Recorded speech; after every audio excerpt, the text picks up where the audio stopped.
Breaking news చూస్తున్నాం. అంతర్జాతీయ స్థాయిలో అత్యంత ఉత్కంఠభరితమైన వార్తలను చూస్తున్నాం. మధ్య ప్రాచుర్యంలో యుద్ధ మేఘాలు కమ్ముకున్నాయి. Iran supreme leader Ayatollah Ali Khamenei మరణంతో ప్రపంచం ఒక్కసారిగా ఉలిక్కిపడింది.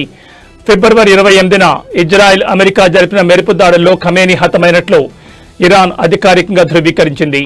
ఖమేనీ హత్యకు ప్రతీకారంగా ఇరాన్ మద్దతున్న Lebanon militant group Hezbollah Israel పై క్షిపణుల వర్షం కురిపిస్తోంది. వందలాది క్షిపణులు మరియు డ్రోన్లతో ఉత్తర ఇజ్రాయెల్ ను హెజ్బుల్లా లక్ష్యంగా చేసుకుంది.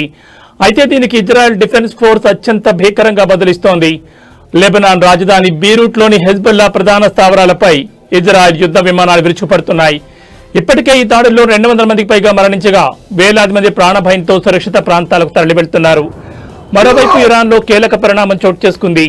ఖమేనీ వారసుడిగా ఆయన కుమారుడు ముజ్తబా ఖమేనీని ఇరాన్ తదుపరి సుప్రీం లీడర్గా నియమించినట్లు సమాచారం అందుతోంది. దేశంలో 40 రోజుల పాటు సంతాప దినాలను ప్రకటించిన ఇరాన్ ప్రభుత్వం ఇజ్రాయెల్పై ప్రతీకారం తీర్చుకుంటామని ప్రతిజ్ఞ చేసింది. ఈ యుద్ధం ఎటువైపు దారితీస్తుంది, అమెరికా జోక్యం ఏ స్థాయిలో ఉండబోతోంది అన్నది ఇప్పుడు ప్రపంచ దేశాలను కలవరపెడుతోంది.